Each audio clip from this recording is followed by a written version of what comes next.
नाज़रीन, ऑपरेशन संदूर जो कि मोदी ने किया तो था कि वो सबको पता है कि वो एक सियासी कंपेन के लिए उसने किया था।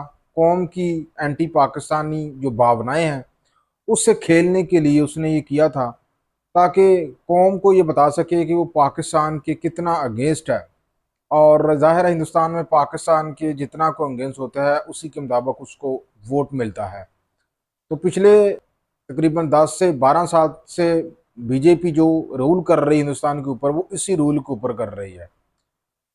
तो चूंकि अब बिहार में इलेक्शन होने वाला था, तो उस वजह से मोदी ने एक दफ़ा फिर से मकबूजा कश्मीर में फॉल्स फ्लैग ऑपरेशन किया। पहलगाम में अपने ही लोगों के हाथों अपने ही लोग जो है उनको मरवाया। तो उसका इल्ज़ाम पाकिस्तान के ऊपर आयद किया। तो एक जो है नाम नहाद ऑपरेशन संदूर शुरू कर दिया। ऑपरेशन संदूर नादरी कराम मोदी के गले पड़ गया और उसने ऑपरेशन के पहले महल्ले में पाकिस्तान के मुख्तलिफ हिस्सों पे हमले किए। उसमें निहत्थे लोगों को निशाना बनाया जिनका दहशत गर्दों से कोई लेना देना नहीं था।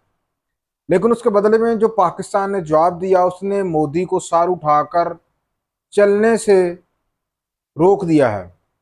अब वो इंडिया जो कि 9 मई से पहले दुनिया में जाना जाता था, उस वक्त दुनिया इसको मुख्तलिफ ट्रीट करती थी, और 9 मई के बाद दुनिया जो है वो हिंदुस्तान को हमीयत देना बंद कर दिया उसने, बल्कि वो पाकिस्तान को हमीयत देना उन्होंने शुरू कर दिया है। बनाने मरसूख जिसमें पाकिस्तान ने हिंदुस्तान के 5 जंगी त्यारे गिराए, जिसमें 3 राइफल त्यारे भी थे। तो उसमें हिंदुस्तान के दफाई इदारे भी मान गए, लेकिन माना नहीं। तो बीजेपी की सरकार नहीं मानी, मोदी सरकार नहीं मानी, मोदी ने लपकुशाई नहीं की। जिसने सीज फायर कराया वो 29 बार कह चुका है कि जी मैंने सीज फायर करवाया। पाकिस्तान भी मान गया जी हाँ जी ट्रंप नहीं करवाया।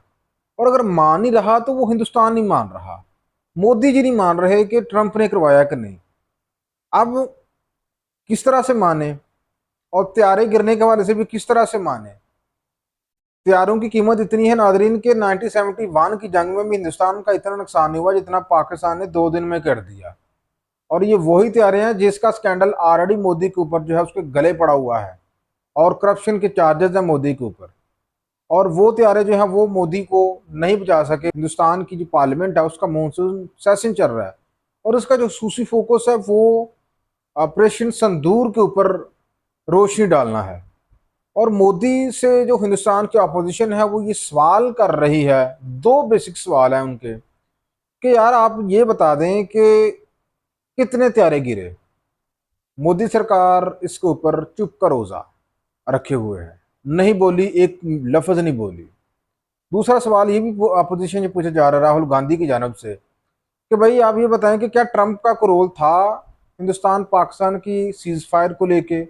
उसके ऊपर भी मोदी बिल्कुल नहीं बोले। यूं कह लीजिए कि मोदी को हिंदुस्तान की पार्लियामेंट में जलील कर दिया है राहुल गांधी लेड अपोजिशन ने। हालांकि ये 2 बेसिक क्वेश्चन है, अगर वो इसका जवाब दे दे तो उसकी जान छूट जाए, लेकिन वो इनका जवाब नहीं दे रहा। देखिए 100 मिनट तक उसने हिंदुस्तान की लोकसभा में खताब किया, और उसमें जो 2 बेसिक सवाल थे कि ट्रंप ने सीज फायर करवाने में कितना किरदार अदा किया, जो ट्रंप कह चुका है, 29 बार कह चुका है, उस पर भी मोदी एक लफ्ज नहीं बोला। और दूसरा राफेल त्यारे गिरने के वाले जो पाकिस्तान का दावा है कि उसने 5 त्यारे गिराए जिसमें 3 राफेल त्यारे मौजूद हैं, उसके ऊपर भी मोदी एक लफ्ज नहीं बोला। तो यहाँ पे फिर ये सवाल जो है वो गहरा होता जा रहा है कि जरूर दाल में कुछ काला है। अगर ट्रंप ने कहा है तो फिर ट्रंप ने भी सच कहा है, और अगर पाकिस्तान ने कहा है तो पाकिस्तान ने भी सच कहा है। तो नादरीन कराम, मोदी जी उसके ऊपर एक लफ्ज नहीं बोले अभी तक भी। उल्टा वो ये आए बाएं शाएं कर रहे हैं अपनी तकरीर के अंदर, बेसिक सवालों की तरफ वो नहीं आ रहे, तो ना वो आए हैं। इवन के कांग्रेस के एक रहनुमा हैं ओजला, मुकम्मल नाम तो मेरे जहन में नहीं आ रहा, ओजला है, सिंह है। उन्होंने तो यहाँ तक कह दिया कि मोदी जी आप सबकी बातें छोड़े, आप वहां पे 35 के 35 राफेल तैयारों की पेड करवाएं और सबके मुंह बंद कर दें। राफेल गिरने की बात आई, हम नहीं मानते, हमारी फौज भी नहीं मानती, हम नहीं मानते। मेरी गुजारिश है प्रधानमंत्री से कि प्रधानमंत्री साहब डिफेंस मिनिस्टर थे राजनाथ सिंह जी से, आप 35 राफेल का परेड कराकर सबको पूरे वर्ल्ड को दिखा दीजिए कि आप भ्रम में डाल रहे हैं देश को। आप डोनाल्ड ट्रंप जो आपके मित्र हैं वो भी कह रहे हैं 5 विमान गिरे, उनको भी दिखा दीजिए कि कोई विमान हमारा नहीं गिरा। 35 के 35 राफेल। इसके ऊपर भी मोदी नहीं बात कर रहा, बल्कि उल्टा ये कह रहे हैं कि जी इससे कौमी भावनाएं जो है, हिंदुस्तान की जो नेशनल इंटरेस्ट हैं वो मुतासर होते हैं, आप उनको ना छेड़ें।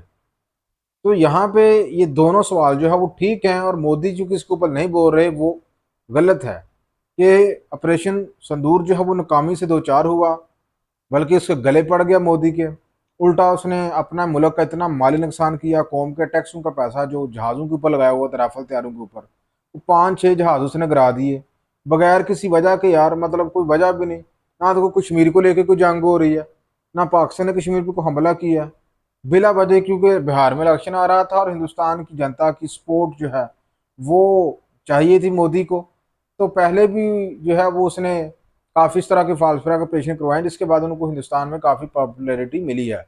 लेकिन ऑपरेशन बनाने मरसूस ने मोदी को ऐसी ज़बरदस्त चपेट मारी है कि मोदी जी जो है उसकी सियासत अगले इलेक्शन में नज़र नहीं आ रही। और अब जो गोदी मीडिया वहाँ पे कराची में नाश्ते करने की बातें कर रहा था और हिंदुस्तानी आर्मी के इस्लामाबाद की कब्जे को लेकर बातें कर रहा था, दूसरे दिन लोग जब उठे तो हकीकत से जब पर्दा उठा तो देखा तो जनाब आ, उल्टे अपने त्यारे मरवा दिए और ऑपरेशन संदूर जो है वो गले पड़ गया है। दूसरी तरफ वो ट्रंप हैं, वो मेरा ख्याल है उनको मोदी से कुछ ज़ाती चिढ़ है। उन्होंने 29 बार ये कह दिया कि मैंने मेडिटेशन करवाई, इवन को उन्होंने 5 तैयारी करने के हवाले से भी बात कर दी है। और आज जो लेटेस्ट खबर है नाज़रीन इकराम वो ये है कि ट्रंप ने ये कहा है, ट्रंप ने हिंदुस्तान के ऊपर कमो पेश 25% जो है उसकी जो अशिया करता है, तजारत करता है अमेरिका के साथ, उसके ऊपर टर्फ आयद कर दिए हैं। और उसकी उसने ये रीज़न बताई है कि भाई आप लोग रशिया से जो है वो बाइंग करते हैं, उसके साथ आप ट्रेड करते हैं। रशिया चूंकि यूक्रेन में जंग कर रहा है, यूक्रेन में वो कत्लेआम कर रहा है ट्रंप के बकौल, तो यूक्रेन के साथ, तो ऐसे मुल्क के साथ जो कि यूक्रेन में जो है वो मारा मारी कर रहा है, उस मुल्क के साथ ट्रेड करने की इजाज़त हम नहीं दे सकते। तो यूँ कह लीजिए कि हिंदुस्तान के ऊपर एक मुश्किल वक्त चल रहा है। पहले बनाने मरसूस में मोदी का जो सियासत का जनाजा निकल गया, और अब जो है ट्रंप जो है वो पीछे हटने का नाम नहीं ले रहा और हिंदुस्तान के ऊपर 25% टर्फ जो है वो आयद कर दी है।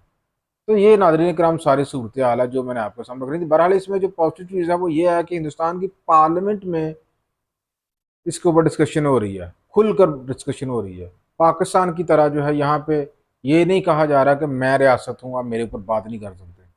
वहाँ पे बात हो रही है और ये बहुत ही पॉजिटिव साइन है। अब कौमी इशूज़ के ऊपर खुलकर बात कर सकते हैं। रियासतें इतनी कमज़ोर नहीं होती कि बात करने से रियासतों की सलामती जो है वो खतरे में पड़ जाए। जहाँ पे आपकी कमज़ोरियाँ हैं वहाँ पे बात होनी चाहिए, आपके अंदर ये कमज़ोरियाँ हैं। जहाँ पे आपकी ताकत है उसके ऊपर भी बात होनी चाहिए कि आपके अंदर ये ताकत है। तो आप अपनी ताकत के ऊपर तो बात करवाना चाहते हैं, पाकिस्तान की इस्टेब्लिशमेंट में बात कर रहा हूँ, लेकिन जो आपकी कमज़ोरियाँ हैं उसके ऊपर आप बात नहीं करवाना चाहते। आज भी पाकिस्तान में जो है आप खुलकर बांग्लादेश वाला जो मामला था उसके ऊपर बात नहीं कर सकते, उसका ज़िम्मेदार कौन था। तो हिंदुस्तान एक बहुत बड़ी डेमोक्रेसी है, उसकी जो पॉजिटिव चीज़ है वो यही है कि वहाँ पे आप खुलकर बात कर लेते हैं पार्लियामेंट में, वहाँ पे लोगों को उठाया नहीं जाता।